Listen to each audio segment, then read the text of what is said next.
बिस्मिल्लाहिर्रहमानिर्रहीम। आज खान साहब से अटक जेल में मुलाकात हुई। बुनियादी तौर पर ये मुलाकात हामिद खान साहब की थी, क्योंकि काफ़ी अरसे से हामिद खान साहब और इमरान खान साहब का इंटरेक्शन नहीं हो सका था, क्योंकि जिस वक्त खान साहब की गिरफ्तारी अमल में लाई वो उस वक्त मुल्क से बाहर थे। तो ये मुलाकात तकरीबन 40 से 45 मिनट पे मुरीद रही, जिस पे डिफरेंट इशूज़ पे बात हुई। लीगल केसेस से लेके लॉयर्स मूवमेंट के हवाले से इन तमाम एरियाज़ पे बातचीत हुई। साथ ही साथ खान साहब ने अपने कंसर्न शो किए कि जिस तरह से आज डिफरेंट मुल्क की एम्बेसडर गाए बगाए आके इलेक्शन कमीशन को मिल रहे हैं, तो उनका बुनियादी सवाल ये था कि क्या हमने आज तक इन एम्बेसडर से पूछा कि एक शख्स जो इस मुल्क की दौलत लेके बाहर बैठा हुआ है, बगैर किसी उसने अपील फाइल की है, इतने देर तक आया, उसके रोल पे कभी इन्होंने क्वेश्चन उठाया? जमहूरी अमल पाकिस्तान में बहुत ज़रूरी है। खान साहब ने दोबारा से उस चीज़ को रिटरेट किया। उन्होंने कहा इकोनॉमिक स्टेबिलिटी आ ही नहीं सकती जब तक पॉलिटिकल स्टेबिलिटी ना हो।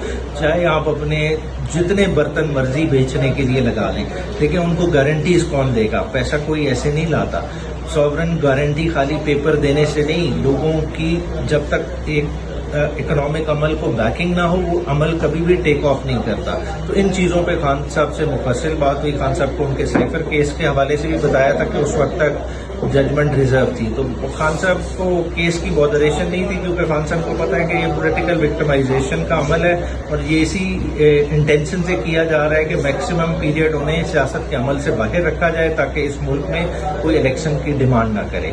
दोबारा से उन्होंने अपनी तंजीमों को इसी तरफ रिटरेट किया कि वो इस लॉयर्स मूवमेंट में भी पार्टिसिपेट करें और अपना हिस्सा डालें, और 90 दिन के इलेक्शन की डिमांड हमारी बुनियादी डिमांड है, जिसपे हमने किसी सूरत पीछे नहीं हटना।